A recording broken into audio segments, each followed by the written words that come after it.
Looks like we're going to get a solar eclipse by the end of the week, but not for us, I hope. No, we're not going to be able to see it here in the United States, oh thank God, because you never want to be under the shadow of the eclipse because bad things happen to you. But we do, at the end of this week on Sunday is the, I think, third or fourth of the cycle on the Taurus-Scorpio axis. And 2 weeks ago we had the lunar eclipse on Sunday, so we're building to this other eclipse. And what that means whenever you're going from the full moon to the new moon is it's a time to finish up projects, not necessarily start new ones. So I thought I would talk to people about where they could expect to be finishing up stuff because there's no energy for new things left. For Scorpios, it's in their 7th house, it's in their 1st house of themselves, but it's them in relation to their intimate one-to-one relationships with their relationship with partners. And this energy is excellent for clearing the decks for new action, for straightening out things and coming to terms with your partners, because Saturn's been in that sign for over a year and a half, and it's time to ease up tensions in your partnerships. For Sagittarians,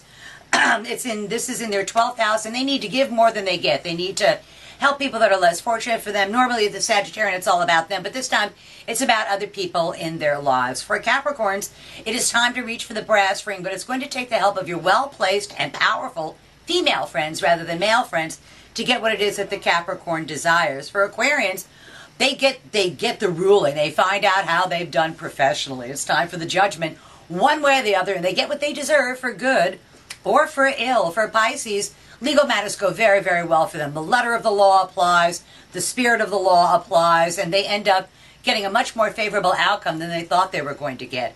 For Aries, it's in their 8th house of other people's money, and they get to rehabilitate something. They get to benefit from other people's resources and maximize that resource rather than looking for new ones. For Tauruses, they get to find out what a good job they've done. They get pats on the backs, attaboys. People are telling them what a great job they do, which is wonderful for Pat with Christmas wish. For Geminis, they find out the answer as to what is going to happen at work, and they're going to have to realize that changes are going to occur where they work on the job that they do, and they need to embrace that rather than resist it, because it's been coming, and they've known it's been coming for a year.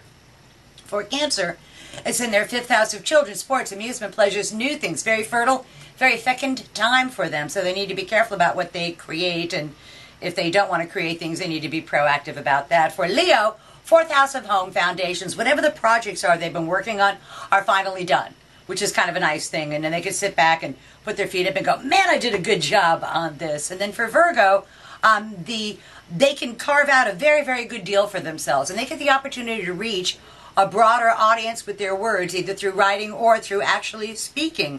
And then for the last sign, Libra, they find a way to make more money. They've been under the financial gun for the last year, and somehow something changes for them, and they get the opportunity to make more money, and that's something that they can count on and they can depend on. So that's tomorrow's news today for the 12 signs of the zodiac with the new solar eclipse on Sunday.